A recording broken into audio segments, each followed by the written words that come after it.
Hi, everybody. Welcome to the Washington County Museum of Fine Arts. My name is Jillian McMaster, and I'm the Education and Marketing Associate at the museum. Today, we have a very special episode of Let's Talk Art with Museum Director Sarah Hall and Agnita M. Stine Schreiber Curator Daniel Fulco, speaking with David Taft Terry, Professor of History and Geography at Morgan State University, and Mark Letzer, President and CEO of the Maryland Center for History and Culture. In addition to Daniel, they are the catalog authors of Joshua Johnson, Portraitist of Early American Baltimore, which just opened this past weekend at the museum and is on view through October 24th. Please feel free to ask questions using the Q&A or chat function on Zoom and the comment section on Facebook. Thank you and enjoy the program.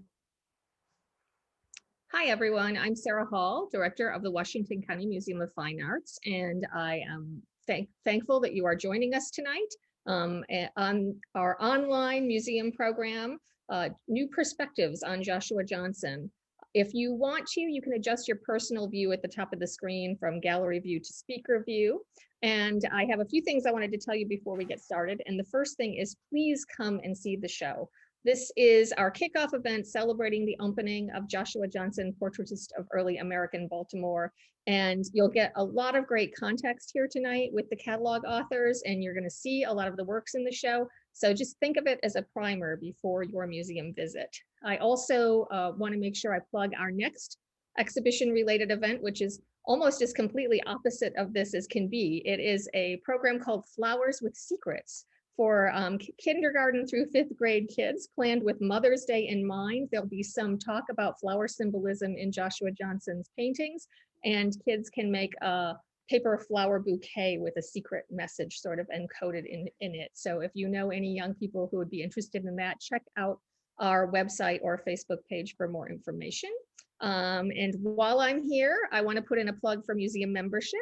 Members of the museum receive advance notice of our activities, discounts on any fee-based programs. They get museum shop discounts as well. But most importantly, they help us do what we do by supporting our exhibitions and programs and helping us continue what I am very proud to say is a 90-year tradition of free admission. It will be our birthday, September 16th. And I'm really proud to be a part of that long history. I'd also like to mention that anyone, member or not, can go to the top right corner of our website and sign up for our emails. In addition to getting updates from Daniel on a weekly basis. So we usually get fan mail about that, so it is worth signing up for. So now let's turn our attention to tonight's program. This is going to be a resource of fascinating topics rose to the surface of our conversation.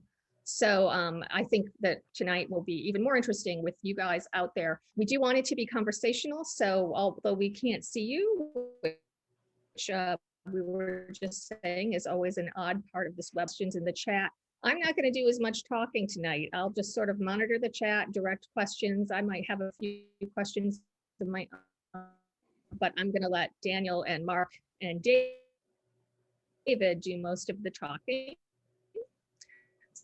So I'm going to introduce the speaker, Taft Terry, whose catalog essay is titled Joshua Johnson, A Brief Social Biography of the Portrait Painter and the Meanings of Race in His Baltimore. Dr. Terry is an associate professor of history at Morgan State University. His most recent book, and you can correct me if I'm wrong, but it looks like it is The Struggle and the Urban South, Confronting Jim Crow in Baltimore Before the Movement. And next in the catalog is the museum's own Agnita M. Stine Schreiber Curator, Dr. Daniel Fulco, who wrote the essay, Joshua Johnson, Pioneer of American Portraiture. In addition to writing entries for all the works in the exhibition on top of the essay that he wrote. I should say he also has been eating and sleeping nothing but this catalog for a number of weeks to see it through design and printing. And so it's something we're really proud of. So if you're really interested, get a copy of the catalog. And we also have with us tonight Mark Letzer, who is the president and CEO of the Maryland Center for History and Culture, formerly the Maryland Historical Society. It's an enormously fascinating museum with over 350,000 objects and 7 million documents, books, and photographs in the library. So a big job in a really fascinating place. Mark has worked there long enough to have spent a great deal of time with the center's Joshua Johnson's, which is, I think, the largest collection of Johnson paintings anywhere. So he knows the work and the artist very well. And I think that is enough of a preamble for tonight's program. So Daniel is going to share his screen and we will get the conversation started. Thanks again, everybody. Thank you, Sarah. Just bear with me one moment as I share with you the PowerPoint for tonight's discussion.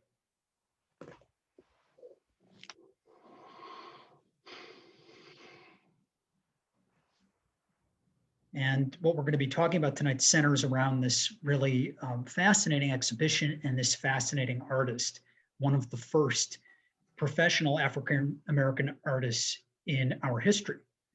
And you're going to see a number of works tonight that are drawn from the Maryland Center for History and Culture's collections that are featured in the exhibition, the 2 portraits of the Yo family members that are in our museum, and also works from other museum collections, most notably the Baltimore Museum of Art and the Bowdoin College Museum of Art in Brunswick, Maine.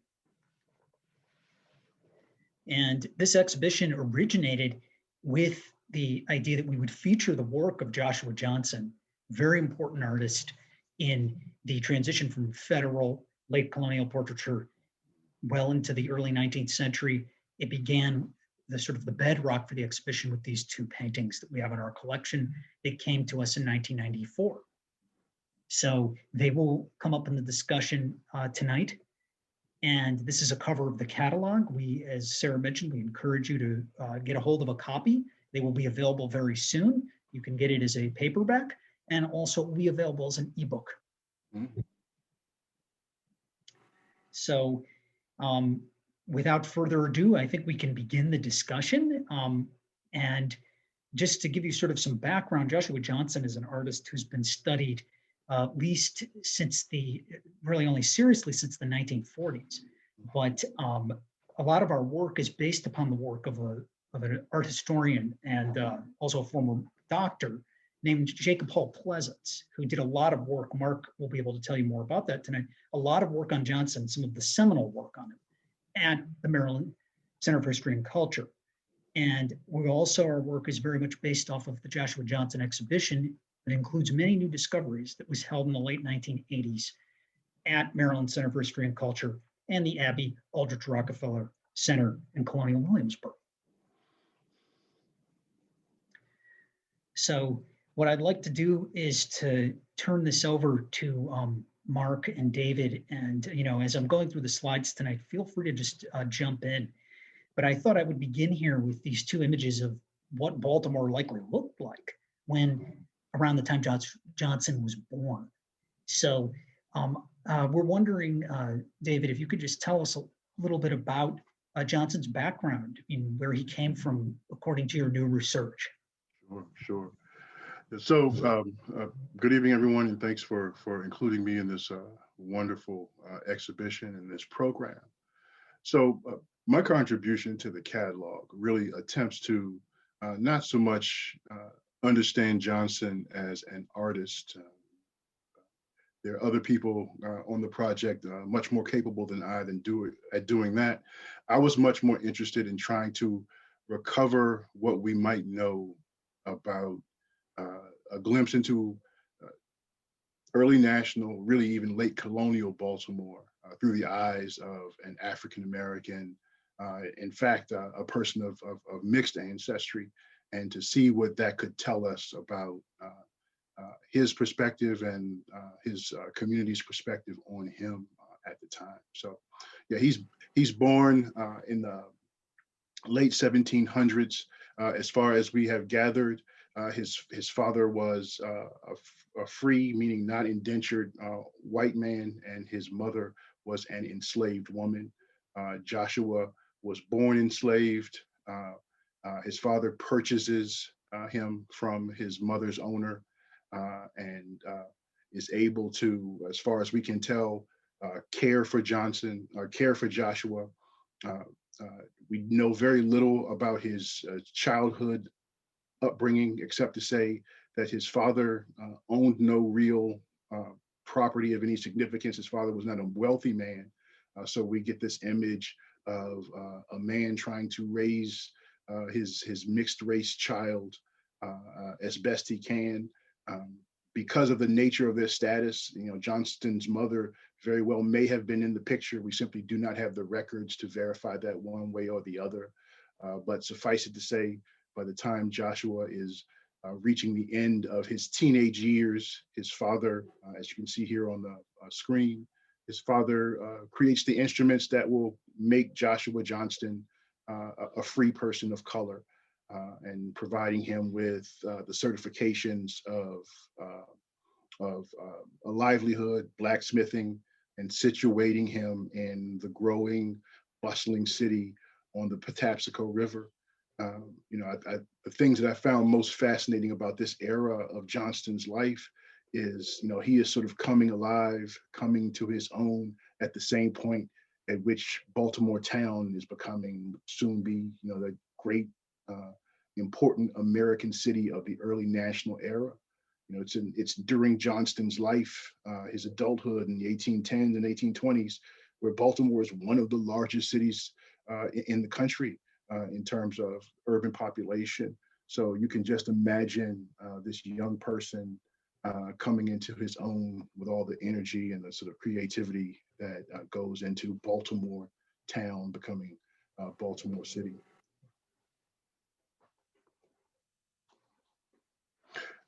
What we have, I was just going to say that one of the things, despite the fact that he was trained and certified as a journeyman blacksmith, it's clear very early on this young man wants to be a painter and wants to be known as such. So we are fortunate to have some of his early advertisements of his skills to have survived and been handed down to us. And they tell us a lot about his sort of professional intention and his perceptions of his place as a painter. But they also give us some sense, when they appear in the late 1700s of what we now know to have been a person of color, a Black man, presenting himself as a portrait painter, in the heart of growing Baltimore. So. Yes, and what we are looking at here are two advertisements. The one on the left is from 1798, and then we have the one on the right here that's from 1802. And according to what we have that survives, we can have only found two adverts, but they tell us a lot about this artist.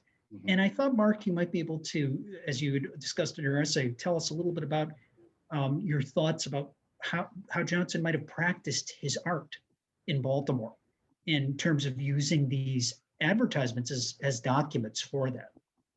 Absolutely. Well, thank you, Daniel, and thank you for having me tonight. It's been really extraordinary opportunity for the Maryland Center for History and Culture to partner with the Washington County Museum of Fine Arts in lending its great collection of Johnson material, including the manumission papers that we are fortunate enough to have in our library collection. I think that Joshua Johnson, to me, I've always been intrigued by him because there is a ghost element with just a little bit of what he's telling us about himself in the two ads. Many other painters in the period advertise a lot more frequently than Johnson seems to have. So we have these two nuggets. In fact, he even spells his name differently in both of these, one with a T for Johnston and one just Johnson, which is again interesting that he would choose that. Also to pick different newspapers to publish them in. I was always really intrigued by his appellation self-taught genius, which is what really always also struck me. This is a man who obviously had to have had the exposure to some kind of art, whether it was in the home of his patrons. We have no idea. I know that in the past, before we had any further evidence, it was surmised that Johnson had been a protege of the Peels, and he certainly must have known them or been exposed to the works.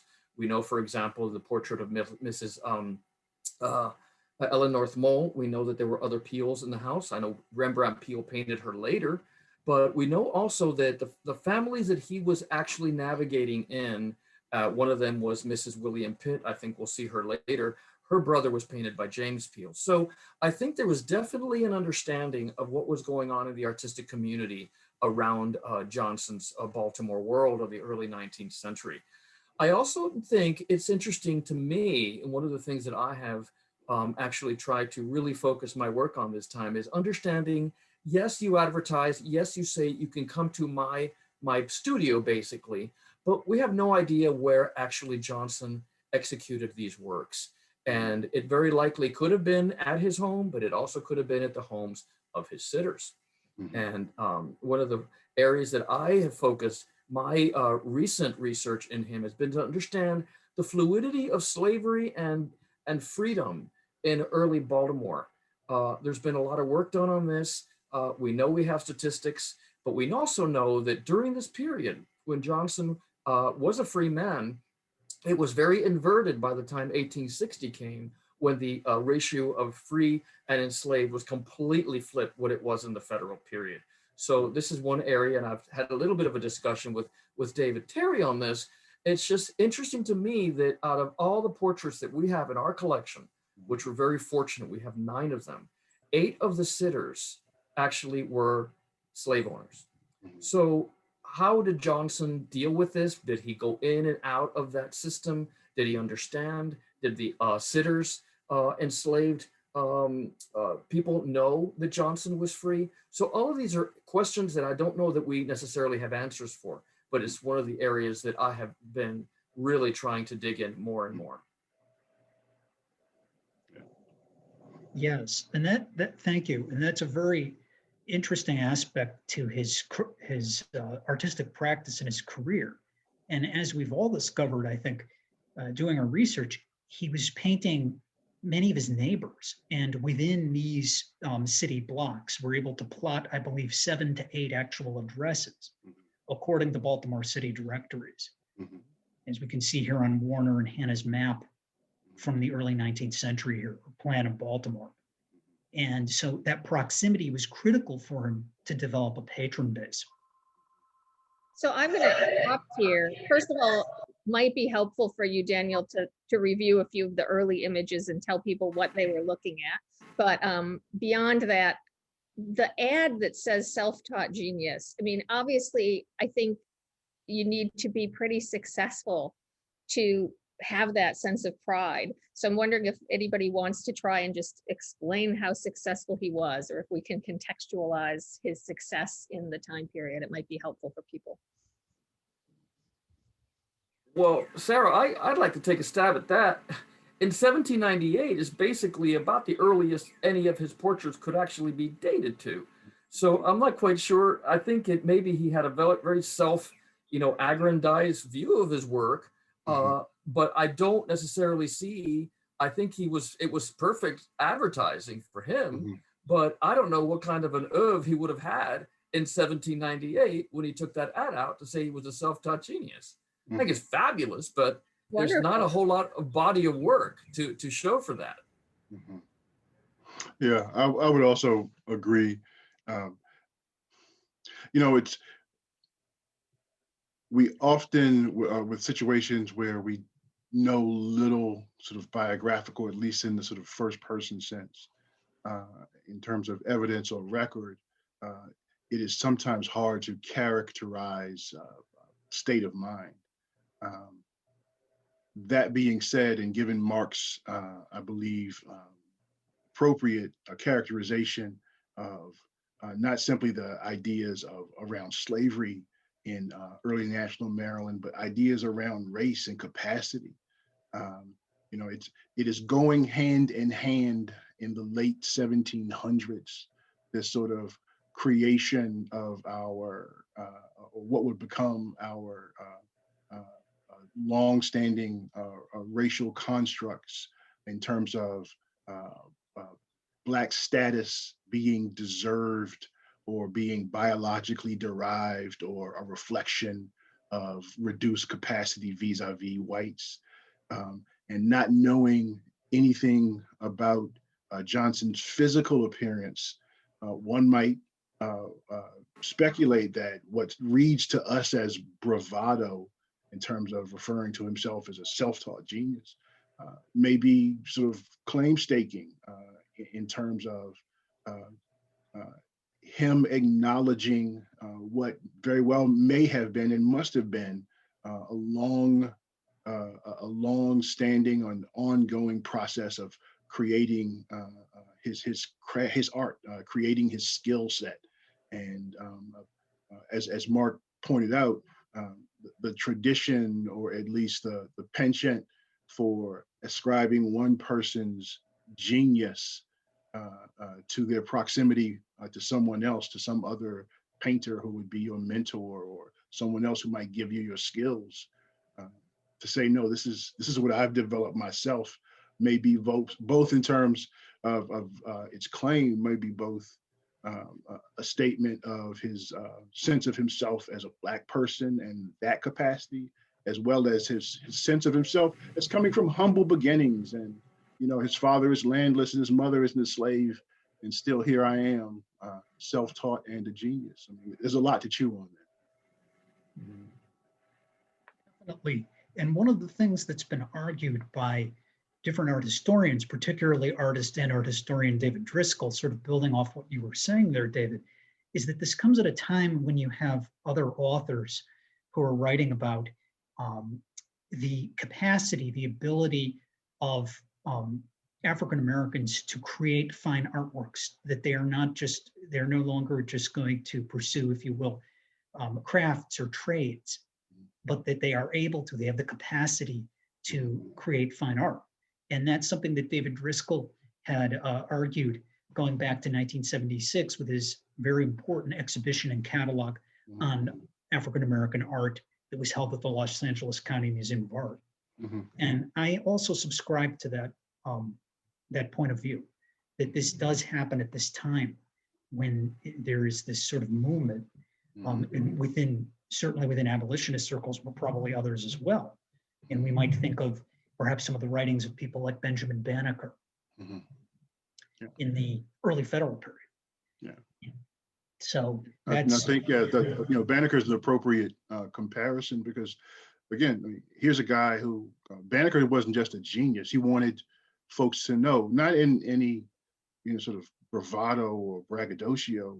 He was claiming his sort of genius. He wrote those letters to Jefferson because he wanted Jefferson to know that, yes, I am a Black man, and yes, I did create this almanac. So at some point, I hope we have more information either about the early national context of Baltimore City at that time.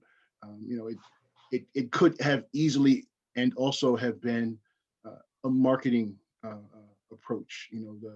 The self-taught genius of a portrait painter. Be fortunate enough to be one of his sitters, particularly as Mark pointed out, if this is his early work, and we know that it is important to him to be seen this way. That is also an aspect of it that might be explanatory. Indeed. And as you'd mentioned before, Sarah, just to provide our guests with a little bit of background on Johnson, in paintings like this one, which is quite early, Thomas Donovan, 1799 to 1800, he is clearly looking at contemporary models. In fact, in some cases, artist neighbors, such as Charles Peale Polk. While it has been argued that he may have studied directly under him, there's no solid evidence to support that hypothesis, but we can at least say that Johnson was likely familiar with Polk's paintings, because a number of Johnson's patrons had themselves painted by Peale Polk. And just to mention, Charles Peale Polk was a member of the Peale family, and the Peale family of painters and artists. And as you can see in these slides, Johnson is borrowing key motifs, such as Thomas Donovan putting his hand inside of his waistcoat here, similar to how we see it in Colonel Gerard Briscoe's portrait over here, which, by the way, is in the Maryland Center for History and Culture. And I'm sure, Mark, you're familiar with these works. Indeed. And we can see how Johnson is picking up on these motifs that we find in colonial portraiture, such as works by John Wallister, who is another artist who works not only in Virginia, painting people, the planters such as William Randolph III, but he also comes up to Maryland, Wallister, and paints indeed some of Johnson's sitters. For example, Ellen North. He does a portrait of her when she's a young woman. Johnson also, I argue in my essay, was able to absorb the conventions of English and other continental European forms of portraiture through the study of mezzotints or other engravings and prints, such as the one that you're looking at here that we have in our collection by Peter Pelham.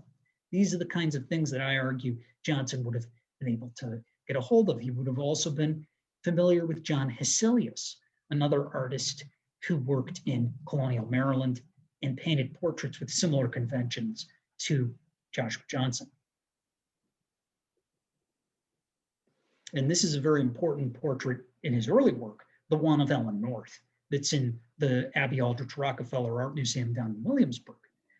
And it pairs nicely with this image on the right that I showed at the beginning of a print that's done after the preliminary drawing by John Mole, also in the collection of Maryland Center for History and Culture. Mole himself an amateur artist. And also he oversaw the official manumission of Joshua Johnson. If we go back to this very briefly, the manumission documents, Mole is mentioned in these. And some have argued that he might have, there's his signature there, Mr. Mole, provided Johnson some artistic training, being an amateur artist. However, we can't confirm. It's a possibility.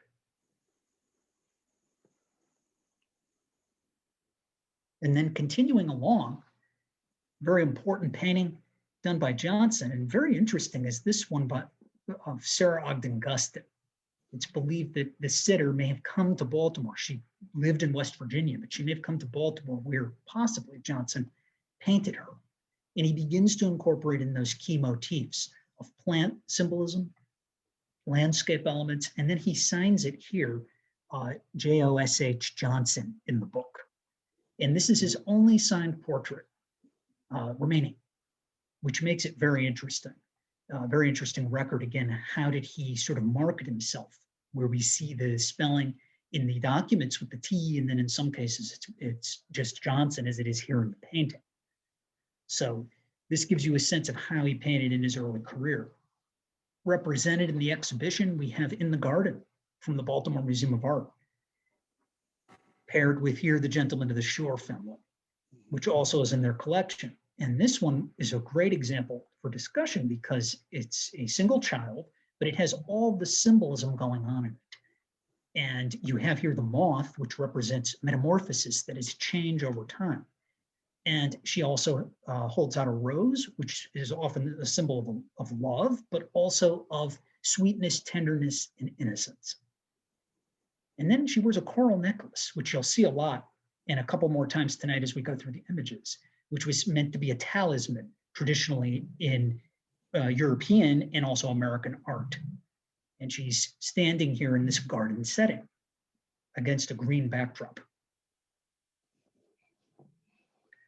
So maybe, Mark, you have some thoughts you might like to add in terms of the diversity of Johnson's sitters, all of these people who are part of the bustling cityscape of Baltimore at the time. That's exactly what I was going to say. Who is he painting? Tell us who he's painting. Yeah. Johnson, with a few exceptions, Johnson is painting the rising merchant class of the explosion in Baltimore after 1800. This is post the Revolution, when Fells Point has been abandoned for Baltimore because of its deeper harbors. Baltimore is exploding in population, as we all know. And there is a rising merchant class that wants to have all of the accoutrements of the landed gentry, basically portraits, silversmiths, cabinet makers. All of these people are working and coming from other towns like Philadelphia to Baltimore. And you're seeing this incredible growth spurt in Baltimore, so that this new, call it what I would maybe say the middling sort, the middle classes are rising, and they're wanting to illustrate themselves with all of these objects and other symbols of attained wealth. So I think that's what you're seeing. And I think that, he's probably more affordable than Charles Wilson Peale or Rembrandt Peale. Charles Wilson's really not here after 1789 much, but I know Rembrandt is. Some of the other Peales are. You have a little bit later, you have Jacob Eichholz. But Johnson is probably very, very affordable for this this section of the population. These are ship captains, they're grocers, there are people that are in trade and have other businesses, and it's just fascinating to see how they're being depicted by this artist. Indeed. And certainly these sitters that we're looking at here in these slides fit into that. For Washington County Museum of Fine Arts portrait of the Yos, they were originally from Baltimore, but they will move out to Washington County and reestablish their tailoring business actually in Hagerstown. So these portraits have a direct connection to the city in which our museum is located. And it makes for a really interesting story as well, because the portraits in the Washington County Museum of Fine Arts collection are an identical set to the ones that I'm showing you here that are in Museum of Early Southern Decorative Arts in Winston-Salem, North Carolina. And it's very interesting to compare them when you put them together as four.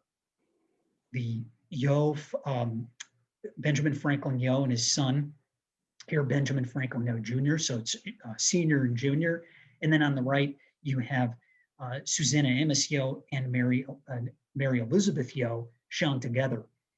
And these are really quite interesting. We don't find with Johnson's other portraits that he made duplicates of them.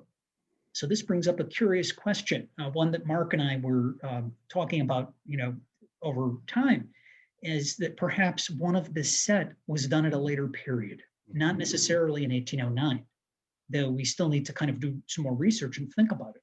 So we're still learning more about these as we continue to have discussions. And you can see the variation in style between the two on each side.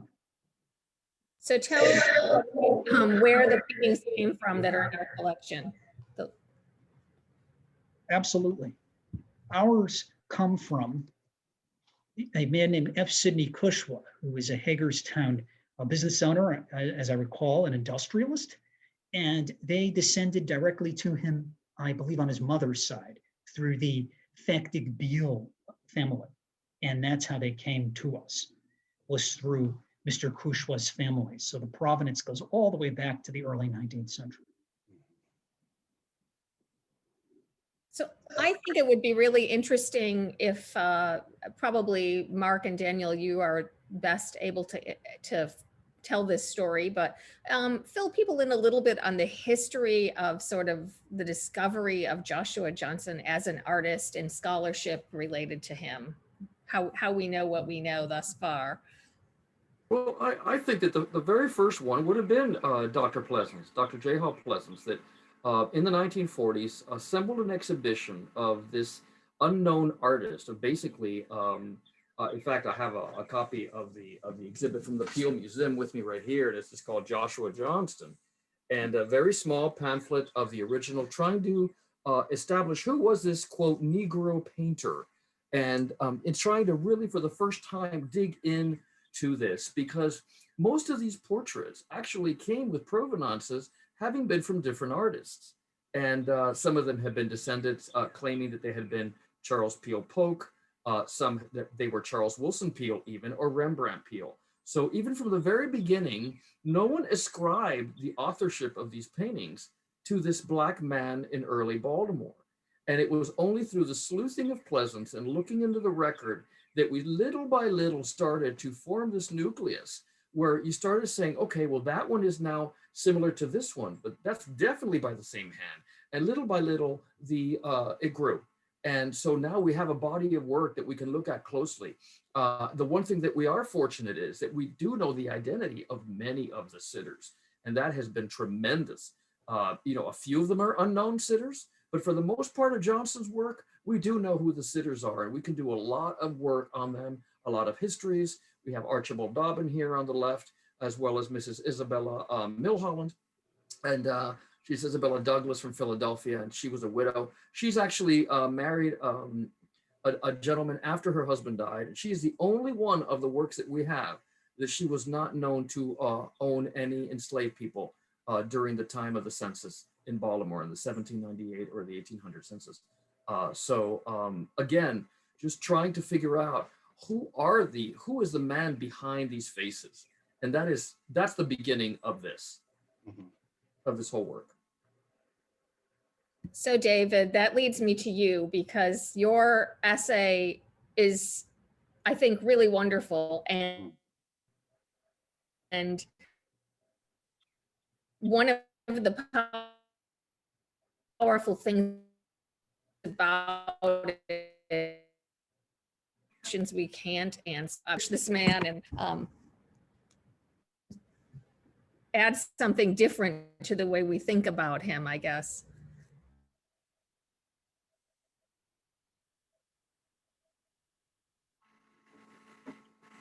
The last part of your question dropped off. Oh, I was saying, and how, your perspective on trying to add something different to the way we think about Joshua. Yeah, sure. Yeah. So yeah, again, I approached Joshua Johnston as I would any other sort of biographical subject matter, meaning I didn't presume, I didn't allow my knowledge of his profession to sort of color any way I might otherwise try to place him in a historical moment and in the historical place of Baltimore.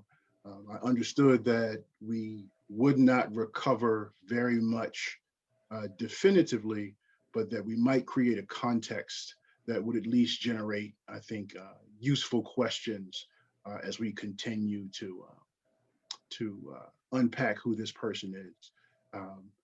The 1942 article by Dr. Pleasance was very much instructive and useful for creating the idea that a Joshua Johnston might exist when in the 1940s, the notion of someone who we have understood him to have been was still very much novel. And Pleasance deserves all the credit in the world for the hard work that he put in reconstructing what he was able to do. And then over the subsequent decades, pieces have been added here and there, but even those attempts are much like what we're trying to do now. We're putting pieces together when it's not all clear.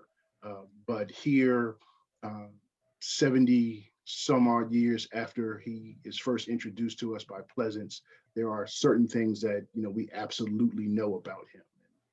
That is something to do about his place. He was here in Baltimore. He was a person of color. He was a person whose father was white man George Johnston, and his mother was a yet to be named, yet to be identified enslaved woman in Baltimore County, and that he worked almost entirely, presumably entirely, for his career here in Baltimore City, and that he passed away sometime after the 1820s. And beyond his appearance in directories, beyond his appearance in other sorts of legal documents, which place him or confirm his place where we believe him to have been, or confirm his status as we believe that status to be. A lot of the rest of the construction of Johnston's biography has been through context, has been through what we believe we know about those who were active and around him. So I spent a lot of my article, a lot of my catalog entry trying to recreate that early national Baltimore space, and just out of the logic of proximity and awareness, try to draw out some suppositions, try to create some questions that might help us grapple with Johnston. I think, for example, one of the more instructive elements, and you see two of the individuals I'm going to refer to on the screen now, one of the instructive elements of who Johnston might have been comes from these paintings that have been assigned to him, that we believe are the Coker brothers, Abner on the left and Daniel on the right. Daniel in particular on the right is a founding force, if you will, in Black Christianity at the time, and the creation of the AME Church nationally as well as here locally, in the establishment of Baltimore's Black institutional life, his African school, and the Bethel Church and other elements that create the environment where African Americans in an urban environment like Baltimore can both struggle against slavery as well as create the context that will allow them to sustain themselves and survive even as that long struggle sort of unfolds. And from where we know Joshua Johnston to have lived, from what we believe we understand about his nuclear family, his wife, Sarah, maybe even his first wife, Sarah, and the children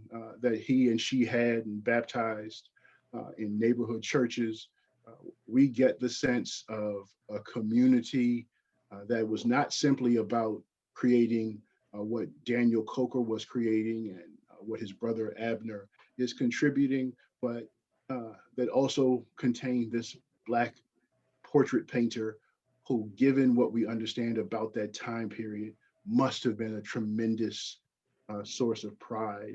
And the fact that he paints these two Black individuals when the rest of his sitters, as Mark pointed out, are at least slave owners, if not sympathizers in the most extreme way, I think tells us something about Johnston himself that we might not otherwise glean. You know, one of the mysteries about Johnston is quite frankly what he looked like. Most portrait painters did not, as I understand it, create self-portraits. So there was some sense as to whether or not this Black man was of appearance where he might pass as a white person, you know, given the fact that his father was white. But the ways in which he chose these two gentlemen to paint, and the ways in which he's designated himself, certainly toward the end of his career as a person of color in the city directories, and having that contextualized by the rising tumult around slavery, for which Baltimore was an important center, particularly with the rise of the domestic slave trade in the 1810s and early 1820s. You know, we see Johnson sort of in his own way being a part of that and doing his sort of part to create that infrastructure, to create that communal force that helped those people like him, certainly like his children. I mean, we have every reason to believe that his wife Sarah was of color. You know, they are part of that generation that was struggling to hold on to the meaning of being Black but free in the slaveholding South. So coming out of that project, this project, I am only encouraged that there is so much more that studies of Johnson can help us understand about the broader social structures that they lived in at the time. So. David, if I may, I marvel, I try to think about what would Dr. Pleasance have thought had he seen the manumission papers. It would have completely blown him away. And I think that it would have been, I would love to be able to talk to him about that, right? I mean, I think that he would completely revolutionize the way he even thought, even back then. Yeah, it was a point of serendipity as I was sort of struggling with some of, you know, there's a point of serendipity insofar as the Johnson Scholarship comes in waves. You know, Pleasance is doing what he's doing in the 40s, and then you have some efforts around the big show in '88. But by the time you get to the end of the 20th century, the 1990s, there's still not a lot concrete that is known beyond what Pleasance himself discovered in the 40s. And although I had read a lot of the secondary stuff, the artist Romare Bearden was also something of an art historian. And he's writing in the 1990s about all of the conjecture that is around Johnson's biographical description. And he's being necessarily skeptical in his language, but just sort of in passing, you know, he writes a sentence that essentially says, but, you know, at some point there'll be a document, or there'll be an advertisement, or there'll be a bill of sale. Something will emerge that will help us answer a lot of these questions. And lo and behold, less than 2 years later, two scholars, Brian and Torshia, publish the at that point unknown proof of Johnson's birth and his parentage. And we just have to believe that those types of discoveries will continue to sort of reward the faith, the hard work of people like Pleasance and those scholars who have come after him. So yeah, I'm encouraged. I am as well. And part of this kind of trying to fill out the context, the picture of Johnson's Baltimore involves making the connections and trying to discover, well, were there any other artists who worked alongside Johnson who were part of the Black community in Baltimore? And one of those was the Reverend G.W. Hobbs, who did this small pastel portrait of Richard Allen, another one of the important ministers in the Methodist Church. And this one it took quite some time to find it, but in Pleasant's day, it had not yet been discovered. Mm-hmm. And it's very interesting to think about as Joshua Johnson was beginning his artistic career and his training, whether or not in Baltimore he might have crossed paths with this gentleman. And what it serves as a document, even if they didn't meet, is that you had other artists who were working in the city. Mm-hmm. However, the Reverend Hobbs did not leave behind very many examples. This one, I think, being the sole survivor of the late 18th century, which is down in the collection of Howard University.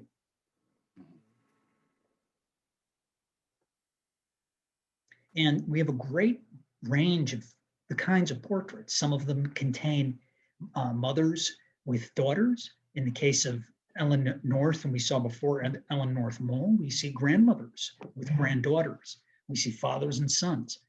And we see single portraits, some of them building upon English and continental European conventions. For example, you have the Aitken pair of portraits here.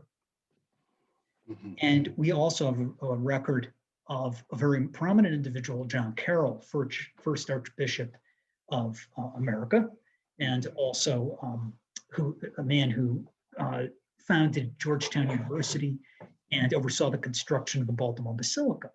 And one of the things that was discovered, or at least it was hypothesized, was that Johnson, according to the documents, as David Terry mentioned, might have been a Catholic, because we have records stating that he had all of his children baptized in the St. Peter's Church.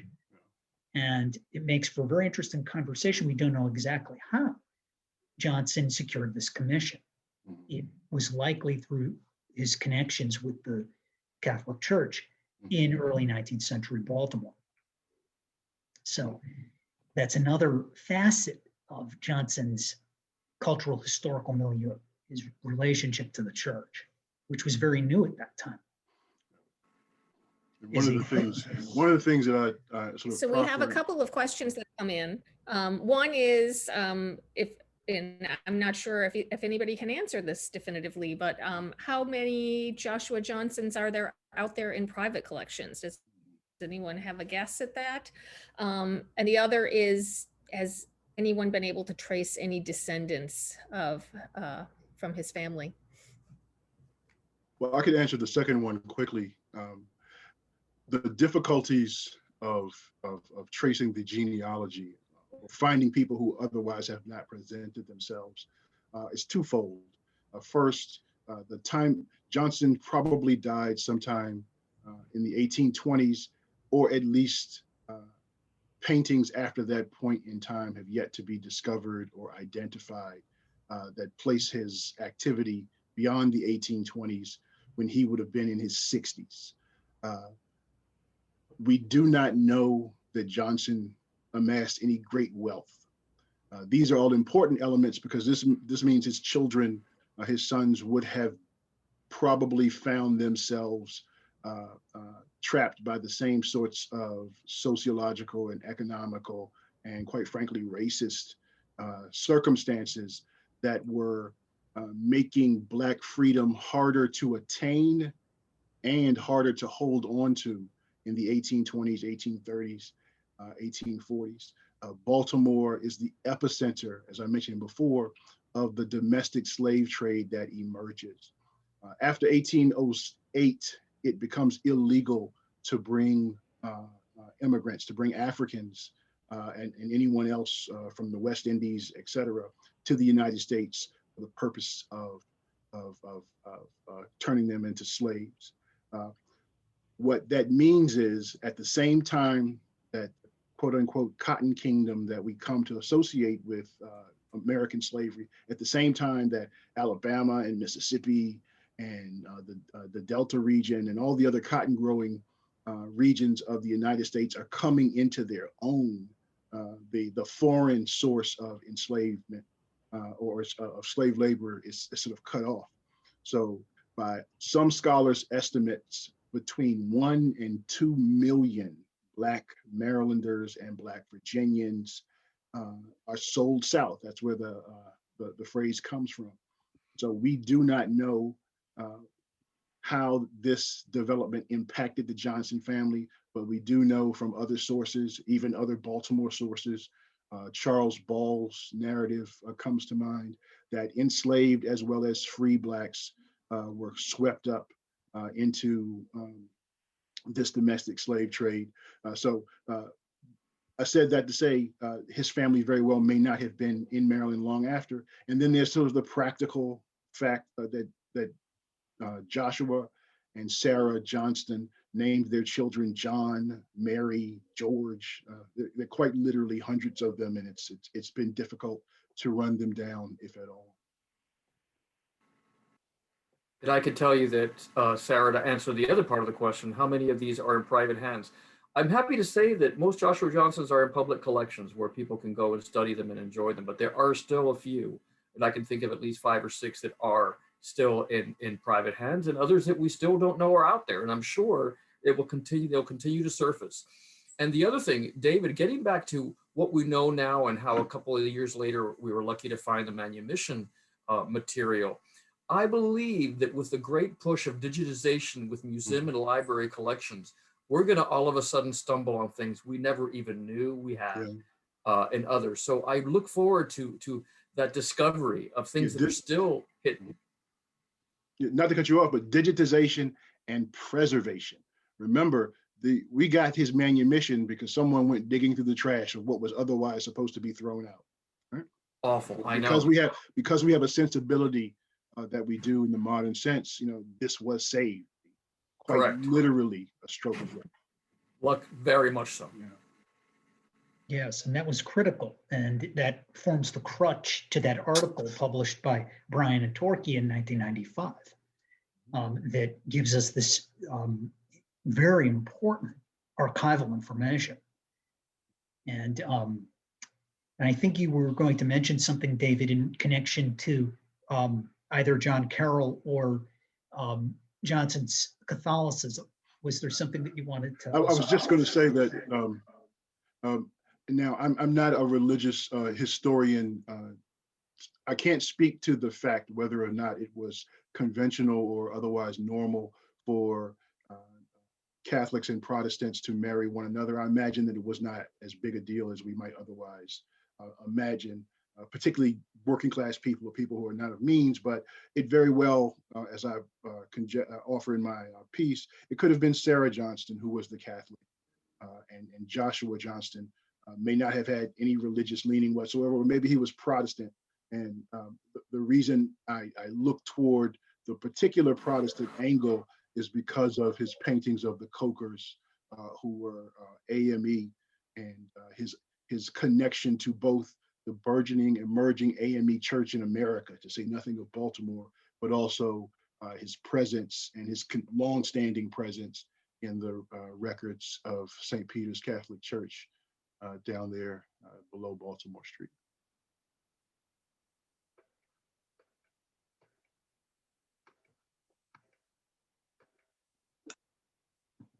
And I should just mention that a number of these works that I've been showing you are in the exhibition. So this one is on loan to us from the Archdiocese of Baltimore of John Carroll. So that's included there. These two are not. I brought them as reference to sort of fill out his overall body of work. And then we are very fortunate to have been able to borrow the portrait of Abner Coker you see on the left. The one on the right is not included in the exhibition, but it is described and illustrated in the catalog. And the Maryland Center for History and Culture is very fortunate to have and to be able to loan to us Johnson's large group portraits, such as Rebecca admiring Everett and her children from 1818, which is, if I'm not mistaken, Mark, his last known group portrait or family portrait. It may very well be. Yes, that at least has remains or has surfaced. I know the Westwood children and some of the others are still, the National Gallery of Art has 5 of the works of Joshua Johnson. So they're the next largest collection after us, after ours. And it also included in the exhibition are some other works from the Maryland Center for History and Culture that help to illustrate late 18th and early 19th century Baltimore, such as the originally English-born George Beck, who comes over to America and makes landscapes in the British and European tradition of pastoral landscapes, such as this one, the view of Baltimore from Howard Park. It's a very grand subject, showing that city, as David and Mark were describing before, is growing in the late 18th and early 19th centuries. And we also have some prints of the Baltimore Inner Harbor, this one by the Portraitist, but also printmaker John Nagel, after artist John Rosen Smith, showing the city at the end, what would have been the end of Johnson's lifetime, the mid to late 1820s. You can see dock workers who are working down there, and already these neighborhoods are growing rapidly. There's the Basilica and the Washington Monument, for example. One of the things I was able to deduce factually is that Johnson lived in what we now call Mount Vernon as that monument was being built. You know, it would be great to find out that he switched sort of media, he switched focus and became a landscape artist, and suddenly all these Johnston impressions of the new monument going up sort of surfaced. But I guess that's just wishful thinking. Well, yes. And we also have some of his contemporaries, such as this painting on the left attributed to Frederick Kimmelmeyer, who at one time was another one of Johnson's, literally his neighbors, who also advertises in the newspaper like Johnston. And he did this portrait of a little girl who may have been, that is Kimmelmeyer did when he moved out to Hagerstown. He also worked in Frederick. So he basically was in Baltimore for part of his career, but then he moved his operations west as he was itinerant. And another artist who worked right around Johnson's environs is David Boudin. These two here attributed to Boudin, who was originally Swiss-French. And Johnson, we also have to point out, had many competitors. And this was one of the reasons why in that 1802 ad, he claims, "I've lowered my prices." What he was trying to do was compete with his contemporaries, of which there were so many. And we read about this, just the sheer number of different artists. In addition to the Johnson exhibition, so you can see some of his mutual influences, we also encourage you to see Face to Face, which is in the same space, the Grow Gallery of the museum, of portraits from 18th and 19th centuries, artists such as John Wallister, whom Johnson would have very likely known.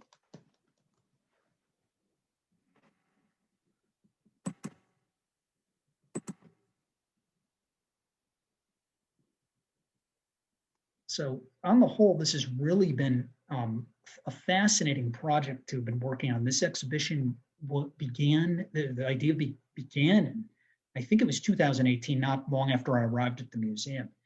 Began with conversations initially with Mark walking through the galleries, and then also conversations with David when our previous director, Rebecca Massey-Lane, was on the staff. And that's when we sort of connected and started talking about this project. And it's just so exciting to see it finally get pulled together through the catalog and the actual exhibition.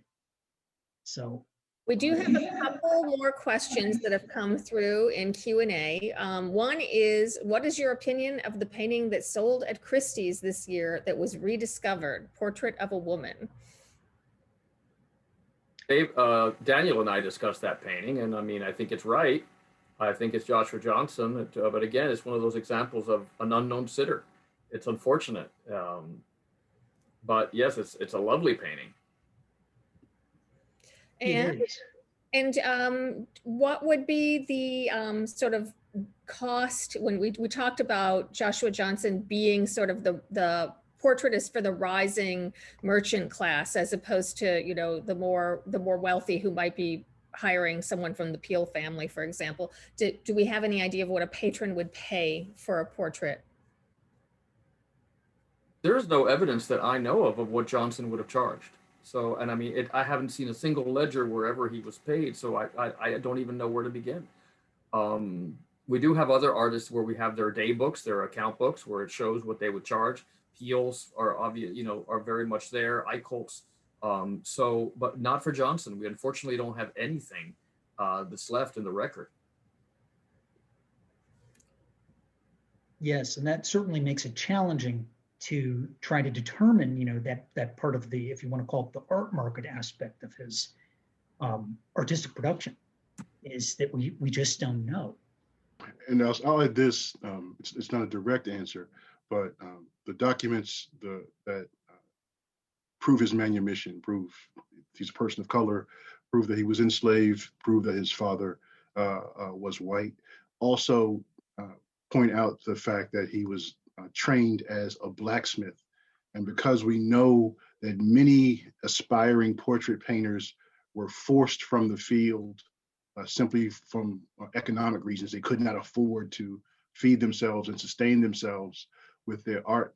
The fact that Johnson was able to persevere from the 1790s into at least the 1820s says something, I think, about what he was able to garner from portrait painting, but also points to the fact that it may not have been his only source, probably was not his only source of income, particularly early on. We may surmise by the pattern of his residences, the fact that he moves from what we must have understood to be the, for want of a better description, gritty and grimy inner workings of a bustling port city to the outer reaches of what would have been the rural countryside eastern provinces by the end of his life, that if not patronage, perhaps income itself was allowing him to do that.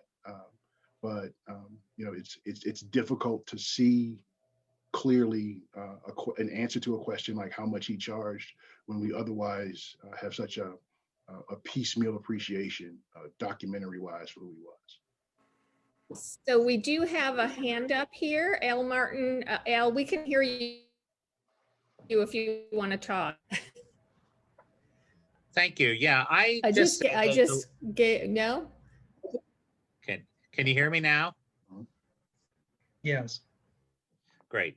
The collection, what I'm seeing looks stunning. I could hear you for you're cutting in and out. Yeah, the works look stunning. I really look forward to seeing the exhibition. When was the last time that a grouping of his paintings have been pulled together like this, outside of the individual collections? And I'm excited to have this coming to the Washington County Museum in Hagerstown for everyone to see. Well, I can tell you that in 1987-88 is when, actually it was 1988, the exhibition took place between the Maryland Historical Society at the time, which is currently the Maryland Center for History and Culture, the Whitney Museum in New York, and then also the Colonial Williamsburg, the Abbey Aldrich Rockefeller Museum. But I also want the people that worked on that, Stiles Colwell and Carolyn Weekly, did incredible work and picking up after what had been left by Dr. Pleasance. And they did, you know, a remarkable achievement in bringing, I think about, heavens, just about every known Johnson work that was available. And the catalog even illustrates those that location are unknown today, which I think is very helpful. And I'm sure Daniel will agree, for any art historian to know that we have an image of something that it may turn up, and we'll be ready, won't we? We certainly will. And the work that Carolyn Weekly and her colleagues did on that exhibition is remarkable. And without it, we would not have that basis to be able to form new discoveries, but also to, also make our new hypotheses based upon research. And we're really thankful to them for all of the work they did on it. It was critical. So I'll ask one last question. David, you sort of went into this territory when you were talking, but any tips for scholars out there? You'd be hunting them down yourselves, I'm sure, if you had ideas of places to look, but it sounds like we all think there are more discoveries to be made. And I think the only tip is that we're going to have the faith that it will be. Again, I referenced the serendipitous Romeo Bearden passage where he said, we don't have it until we have it. We can't really say, but I believe we will have it. And lo and behold, 18 months later, we had it. So you have to have that faith, I suppose. Indeed. well, does anybody have any last comments they want to add? I think something just popped up on the Q&A. If anybody else wants to, it's just a thank you. We had someone else, you guys might have seen this, thanked us for the excellent conversation, which I also thank all of you for. Anybody have any final comments? All right. So I will wrap things up. I have a few little closing remarks to make here that I don't want to forget. And of course, I was having an unstable connection tonight, so I was going in and out on you guys. But thanks everyone for joining us tonight. We do record these, so the recording will be available within a few days on our website. And we have a virtual page, and you can go under Let's Talk Art and you can watch all the past episodes of Let's Talk Art there. It'll also be on our YouTube channel. We usually post a link on Facebook as well. If you want more on Joshua Johnson, we have an upcoming curator's lecture that Daniel is going to give. And I think we just changed the date of that today. It's June 3rd at 5 o'clock. Am I right, Daniel, with Correct. that? So you can log on and watch that live and have conversation with Daniel and ask questions, or you can watch the recording for that. We're looking forward to that. Daniel also did a class.